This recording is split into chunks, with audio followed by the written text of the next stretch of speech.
अच्छा जी, अब next topic है डायबिटिक रेटाइनोपैथी। जिस तरह हमने डायबिटिक नेफ्रोपैथी पढ़ा था कि डायबिटिक पेशेंट को 10 से 20 सालों के बाद जो है नेफ्रोपैथी होती है, इसी तरह 10 से 20 सालों के बाद रेटाइनोपैथी भी डेवलप हो सकती है। ठीक है, तो डायबिटीज़ से होता क्या है कि बेसमेंट मेम्ब्रेन की थिकनेस ज़्यादा हो जाती है और परमिएबिलिटी भी रेटाइनल कैपिलरीज़ की इंक्रीज़ हो जाएगी। ठीक है, परमिएबिलिटी भी ज़्यादा है, बेसमेंट मेम्ब्रेन की थिकनेस भी ज़्यादा है। Aneurysmal dilatation occurs in some vessels, aneurysms की तरह वो डायलेट हो जाएंगी, एन्यूरिज्म्स बनेंगे, माइक्रो एन्यूरिज्म, और ये चेंजेस जो है रेटाइनोपैथी में होंगे। अप टू 20% पेशेंट जिनको टाइप 2 डायबिटीज़ है उनको रेटाइनोपैथी होती है जब उनकी डायबिटीज़ डायग्नोज होती है, 20% को हो चुकी होती है। ठीक है, डायग्नोसिस के टाइम पे। बाकी ओक्यूलर लेशंस भी फ्रीक्वेंटली डायबिटीज़ में होती हैं, और इसके अलावा उसमें आती हैं एक तो early development of cataract. Cataract क्यों बनता है इसमें? Due to non enzymatic glucosylation of lens protein. ठीक है, उस लेंस प्रोटीन की ग्लाइकेशन हो जाती है। And development of glaucoma, glaucoma भी होता है डायबिटीज़ में। इसी तरह यंग पेशेंट, एक होता है स्नो फ्लेक कैटरेक्ट। ठीक है, अगर यंग पेशेंट है और उसको यंग एज में है, पुअरली कंट्रोल डायबिटीज़ है, तो उसमें स्नो फ्लेक कैटरेक्ट बनता है। ठीक है, एज रिलेटेड मैक्यूलर डीजेनरेशन भी एक और कॉम्प्लिकेशन है जो डायबिटीज़ में होती है। अभी तो हम डायबिटिक रेटाइनोपैथी पढ़ेंगे डिटेल में, लेकिन बाकी बता रहा है कि लेंस में कैटरेक्ट होता है, ग्लोकोमा भी होती है, किसी को एज रिलेटेड मैक्यूलर डीजेनरेशन भी होती है जिसको हम AMD कहते हैं। ठीक है, इसी तरह किसी को जो है retinal when occlusion, retinal artery occlusion. ठीक है, और इसी तरह नॉन आर्टराइटिक इस्कीमिक ऑप्टिक न्यूरोपैथी। ये सारी चीज़ें भी बाकी कॉजेज़ हैं विजुअल लॉस के उन लोगों में जिनमें डायबिटीज़ होती है, लेकिन मेनली हमारे यहाँ पर रेटाइनोपैथी पर ही फोकस होगा। अच्छा, इसकी पैथोजेनेसिस थोड़ी सी मैं आपको बताऊँ, यहाँ पर तो नहीं लिखी हुई डिटेल में। होता क्या है एक्चुअली, सब बहुत ज़्यादा पेशेंट को डायबिटीज़ है, अनकंट्रोल्ड है, तो उसमें हाइपरग्लाइसीमिया है। अब हाइपरग्लाइसीमिया की वजह से हाइपरग्लाइसीमिया इंड्यूस्ड कैपिलरी ओक्लूजन होती है। एक्चुअली कैपिलरीज जो है ना वो ब्लॉक हो जाती हैं। जब कैपिलरी ओक्लूड होंगी, छोटी छोटी वेसल्स, तो उससे क्या होगा, वास्कुलर एंडोथेलियल ग्रोथ फैक्टर बनेगा। ठीक है, क्योंकि ब्लड सप्लाई तो करनी है ना, तो वास्कुलर एंडोथेलियल ग्रोथ फैक्टर जब बनेगा तो उससे जो है ये मोर वेसल्स बनाएगा, और ये मतलब ब्लड वेसल्स को क्या करेगा, लीकी कर देगा। तो उससे फ्लूइड जो है ना रेटाइना में एक्यूमुलेट होगा और इडीमा हो जाएगी, रेटाइना में इडीमा, क्योंकि ये वेसल्स को लीकी कर रहा है और इडीमा हो रही है।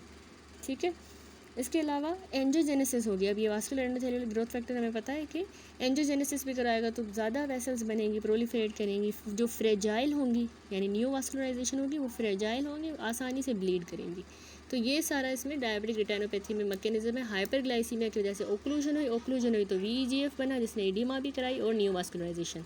ठीक है, तो अब क्लिनिकल फीचर्स क्या होंगे रेटाइनोपैथी में? सबसे पहले इनिशियल स्टेज होता है कैपिलरी की ओक्लूजन का, जब ब्लॉक हुई। ठीक है, सबसे पहला फीचर यही होता है, लेकिन ये सिर्फ जो है रेटाइनल एंजियोग्राफी जब हम कराएंगे ना तो उस पर ही हमें ये ब्लॉकेज नज़र आएगी, ओक्लूजन, वैसे नज़र नहीं आता। लेकिन सबसे पहला फीचर ये कैपिलरी ओक्लूजन होता है। आसपास वाली जो एडजेसेंट कैपिलरीज होंगी उनमें छोटे छोटे से माइक्रो एन्यूरिज्म्स बनेंगे, डिस्क्रीट स्वेलिंग, जिनमें जो लीक करेंगी फ्लूइड को और ब्लड को, इडीमा भी करवाएंगे और रेटाइनल हेमरेज करवाएंगी। तो उसको हम कहते हैं कि रेड डॉट्स बनेंगे, छोटे छोटे रेड डॉट। ठीक है, और जैसे ही माइक्रो एन्यूरिज्म ओक्लूड होगा तो ये वाइट हो जाएंगी और डिसअपीयर हो जाएंगे। तो इनिशियल स्टेज में मतलब कैपिलरी ओक्लूजन हुई, फिर क्या होता है, इस्कीमिया होती है और नियोवास्कुलराइजेशन होती है। यानी जैसे ज़्यादा ये सारी कैपिलरीज ओक्लूड होंगी तो लार्जर एरिया ऑफ इस्कीमिया बनेंगे, ब्लड सप्लाई नहीं, इस्कीमिया होगी, तो उससे वास्कुलर एंडोथेलियल ग्रोथ फैक्टर बनेगा और नई वेसल्स बनेंगी। ठीक है, तो जहाँ ये इस्कीमिक पैच बना था वहाँ पर जो है ना डिजीज रेमिनेंट जो है पार्शली रीपरफ्यूज कैपिलरीज के, जो पार्शली रीपरफ्यूज थोड़ी बहुत कैपिलरीज हैं उनके जो डिजीज रेमिनेंट होंगे वो IRMS बनाएंगे। IRMS क्या है? Intra retinal microvascular abnormality. ठीक है, ये बनेगी। जो ओक्लूजन हो गई थी, वास्कुलर एंडोथेलियल ग्रोथ फैक्टर बना, जहाँ इस्कीमिक पैच था, इस्कीमिया हो गई थी, वहाँ पर डिजीज रेमिनेंट हैं पार्शली परफ्यूज कैपिलरीज के, और ये इंट्रा रेटाइनल माइक्रोवास्कुलर एबनॉर्मलिटीज करवा देंगे। रेटाइनल वेन्स भी इसके अलावा डेवलप करेंगी, मल्टीपल डिफ्यूज स्वेलिंग्स उनमें होगी, उसको हम कहते हैं वीनस बीडिंग। इन सब की मैं आपको पिक्चर दिखाऊंगी कि रेटाइनल वेन्स में फिर वीनस बीडिंग होगी। ठीक है, और ये वीनस बीडिंग ज़्यादातर हमें फ्लोरोसेंट एंजियोग्राफी पे अच्छी नज़र आएगी। तो ये हो गई इस्कीमिक एंड नियोवास्कुलराइजेशन। इनिशियली ओक्लूजन हुआ, फिर इस्कीमिया नियोवास्कुलराइजेशन, उसके बाद आती है प्रोलिफरेटिव डायबिटिक रेटिनोपैथी। ये एडवांस स्टेज होता है जहाँ पर नई फ्रेजाइल वेसल्स बनेंगी और सपोर्टिंग ग्लियल टिश्यू भी बनेगा उनका।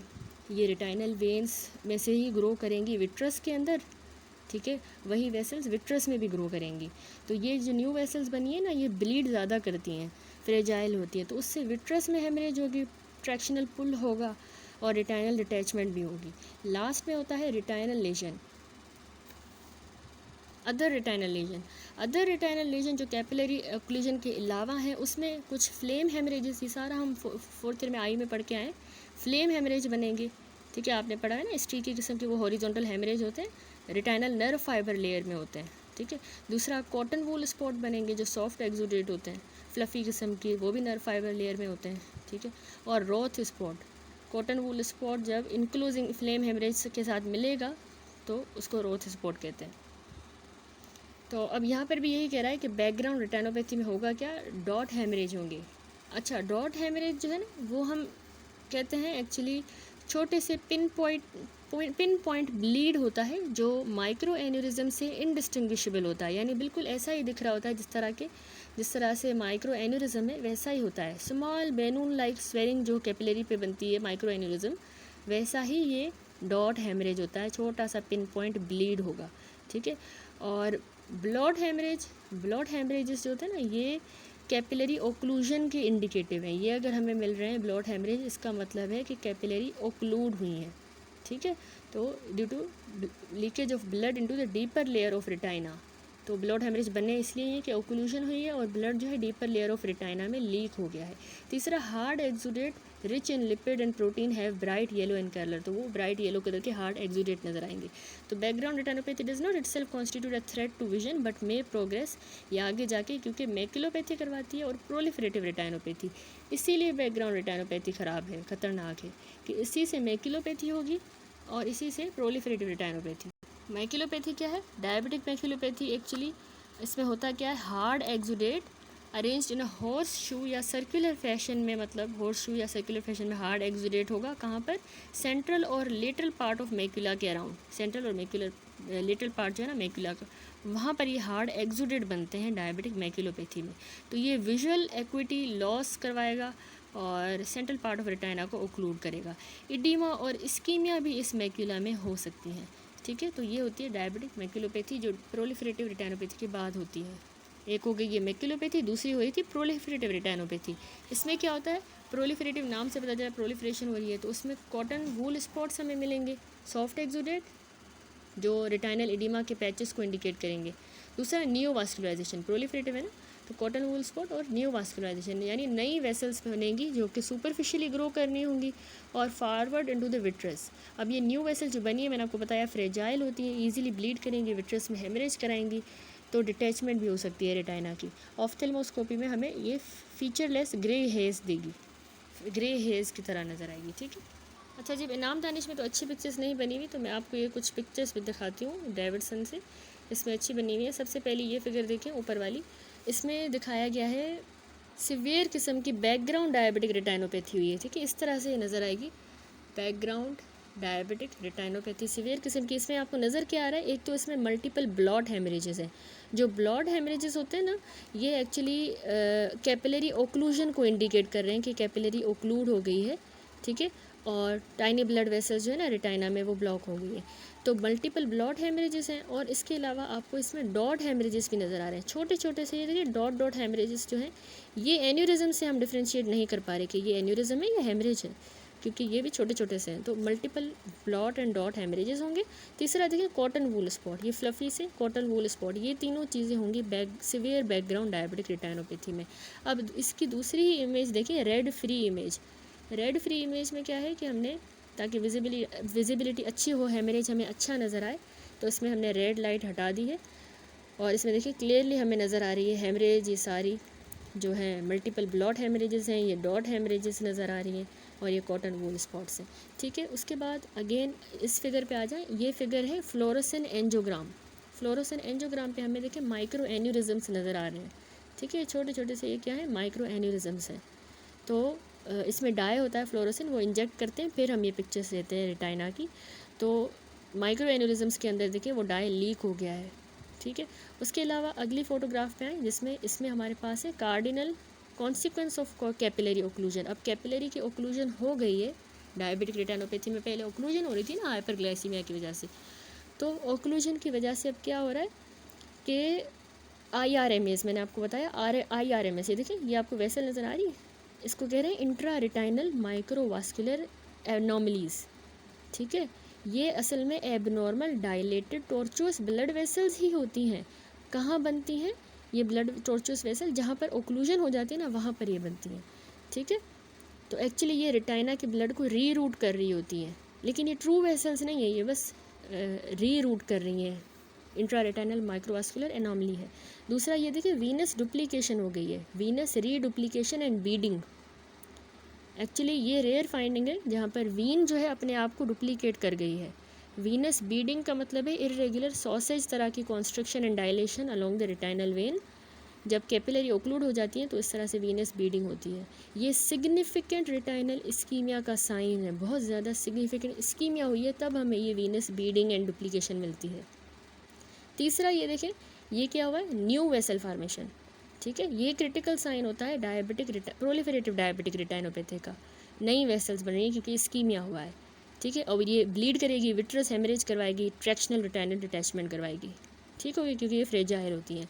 तो IRMS, venous reduplication and beading, new vessel formation. अब इसमें भी अगर हम ये रेड लाइट हटा दें और उसके बाद देखें तो यहाँ पर देखिए कितना अच्छा नज़र आ रहा है, ये वीनस रीडुप्लीकेशन, ये न्यू वेसल फार्मेशन, ठीक है, और यहाँ पर ये IRMS, ठीक हो गया।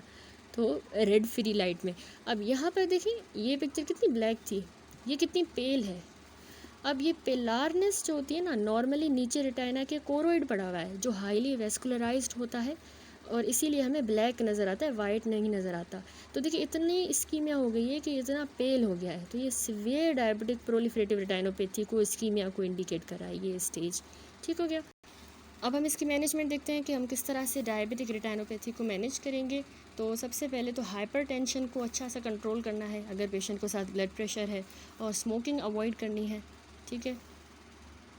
Good glycemic control of blood sugar अच्छी रखनी है।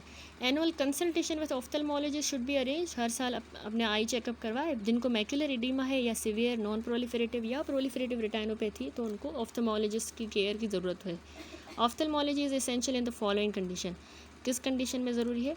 अगर लॉन्ग ड्यूरेशन से डायबिटीज़ है तो ऑफ्थेल्मोस्कोपी करवानी होगी। पुअर कंट्रोल है डायबिटीज़ का। प्रेगनेंसी, क्योंकि याद रखिएगा प्रेगनेंसी में और रेटाइनोपैथी एग्रावेट होती है, ठीक है। OCPs का अगर यूज़ कर रहे हैं, अगर हैवी स्मोकिंग है, किसी को न्यूरोपैथी या नेफ्रोपैथी डेवलप हुई है तो वो ऑफ्थेल्मोस्कोपी करके रेटाइनोपैथी चेक करवाएगा, ठीक है। तो अब मैनेजमेंट जो है ना, ये हो गई जनरल मेजर्स। अब स्पेसिफिक जो मैनेजमेंट है उसमें सबसे पहले background retinopathy, no medical treatment, only general measures, ठीक है। बैकग्राउंड रेटाइनोपैथी में अभी जनरल मेजर्स ही हैं, लेकिन मैक्युलोपैथी और प्रोलिफरेटिव का treatable by retinal photocoagulation with laser therapy. अच्छा, इसमें जो प्रोलिफरेटिव डायबिटिक रेटाइनोपैथी होती है ना, उसमें अगर अनट्रीटेड रहा तो सिवियर विजुअल इम्पेयरमेंट होगी, तो उसमें हम PRP करवाते हैं, पैन रेटाइनल फोटोकोएगुलेशन। वो बहुत ज़्यादा इफेक्टिव है अगर वो अर्ली अप्लाई किया जाए, ठीक है। उसमें क्या होता है कि लेज़र के ज़रिए, हमने आई में भी पढ़ा था कि हम अबलेट करते हैं रेटाइना को, ठीक है, लेकिन उसमें साइड इफ़ेक्ट्स हैं, ऑप्टिक एट्रोफी, नाइट ब्लाइंडनेस। तो अब मोर टारगेटेड लेज़र आ गए हैं तो उनमें कम साइड इफ़ेक्ट होते हैं। दूसरा, पैन फोटो PRP के अलावा इंट्राविट्रियल इंजेक्शन ऑफ anti-VEGF, ये भी हमने आई में पढ़ा था ना। Anti vascular endothelial growth factor जो है ना, वो इंट्राडिटाइनली ही हम इंजेक्शन देते हैं, जैसे कि रानीबिजुमाब, एफ्लीबरसेप्ट, बिवाकीजुमाब, ठीक है। ये इंजेक्शन क्या करेंगे? प्रोलिफरेटिव रेटाइनोपैथी को रिग्रेस करेंगे, ठीक है।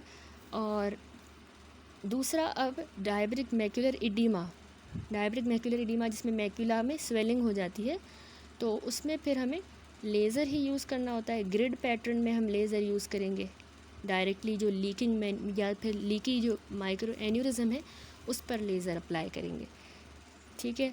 और याद रखिएगा उसमें जो हम लेज़र लगा रहे हैं तो अगर इडीमा फीविया तक नहीं पहुंची तभी लगाएंगे, ठीक है। डायबिटिक मैक्यूलर इडीमा में अगर फीविया भी इन्वॉल्व हो गया फिर लेज़र इफ़ेक्टिव नहीं रहेगा, ठीक हो गया। तो यही इसमें ट्रीटमेंट होता है। अगर फीविया भी इन्वॉल्व हो गया तो उसमें भी हम सिर्फ antivascular endothelial growth factor injection ही लगाएंगे इंट्राविट्रली। That's it. लास्ट में प्रिवेंशन है, कैसे बचा जाए कि डायबिटिक रेटिनोपैथी ना हो। यही बात कि ग्लाइसीमिक कंट्रोल रखा जाए, अच्छा ब्लड शुगर अपनी कंट्रोल में हो डायबिटीज़ वालों की, ब्लड प्रेशर को भी कंट्रोल में रखना होता है साथ में, ठीक है। और एक और बात कि रैपिड ब्लड ग्लूकोज लोअर नहीं करना होता। अचानक से अगर रैपिड ब्लड ग्लूकोज लोअर किया, स्पेशली अगर टाइप 1 वालों ने, तो उनकी रेटिनोपैथी और ज़्यादा वर्सन हो जाती है। कॉटन वूल स्पॉट बनेंगे, न्यू वेसल्स बनेंगी, ठीक है, क्योंकि ना सिस्टेमिक इंसुलिन ग्रोथ फैक्टर ज़्यादा रिलीज़ होंगे, तो वो क्या करवाएंगे कि और ज़्यादा इसको एग्रावेट करेंगे, ठीक हो गया। दूसरा, स्क्रीनिंग करवाई जाए, जिसमें हैंड हेल्ड ऑफ्थेल्मोस्कोपी की वजह से लो सेंसिटिविटी होती है, उससे भी स्क्रीनिंग करवाई जा सकती है। दूसरा, ये डायबिटीज़ वाले OCT करवाएं, ऑप्टिकल कोहेरेंस टोमोग्राफी, ठीक है। That's it. यहाँ पर कंप्लीट हुआ topic diabetic retinopathy. Next video में हम जेस्टेशनल डायबिटीज़ कवर करेंगे।